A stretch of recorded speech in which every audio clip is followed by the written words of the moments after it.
Hello दोस्तों, आज हम बात करने वाले हैं दो ऐसे प्रीपोजिशंस के बारे में जो बहुत ज़्यादा स्टूडेंट्स को कंफ्यूज करते हैं, और वो है प्रीपोजिशन इनटू एंड ऑनटू।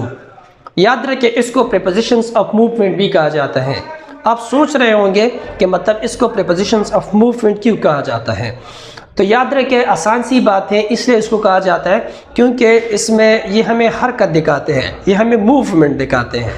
अच्छा, अब आते हैं इसके इस्तेमाल की तरफ। तो याद रखें कि प्रीपोजिशन इनटू हम तब लगाएंगे जब हम कोई चीज़ को पहनते हैं या कोई चीज़ जो है ना उसमें हरकत हो और वो दूसरी चीज़ में चला जाता है, तब हम प्रीपोजिशन इनटू लगाएंगे। मिसाल के तौर पर अगर मैं कहूँ कि I threw this marker into the basket, याद रखिए जब मैंने इस मार्कर को फेंका तो ये मार्कर जो है ना किसी चीज़ के सरफेस पर नहीं रहा, बल्कि ये किसी और चीज़ के अंदर चला गया। तो आसान अल्फाज में आप यूँ समझे कि जब मैंने फेंका ये मार्कर तो ये बास्केट के अंदर चला गया। तो इसी वजह से हमने प्रीपोजिशन इनटू लगाया। I threw this marker into the basket, right.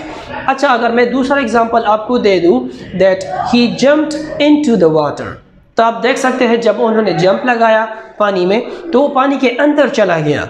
That he was covered by the water, so that's why we have used the preposition into, and simply we have said that when one thing goes inside of another thing, so in that time we will use the preposition into। अच्छा, अब आते हैं onto की तरफ। तो याद रखें, ये onto preposition जो है ना हम तब लगाएंगे जब हम कोई चीज़ को फेंकते हैं और वो चीज़ जो है ना किसी दूसरी चीज़ के अंदर नहीं चला जाता, बल्कि उस दूसरी चीज़ के सरफेस पर रह जाए, तो तब हम प्रीपोजिशन onto लगाएंगे।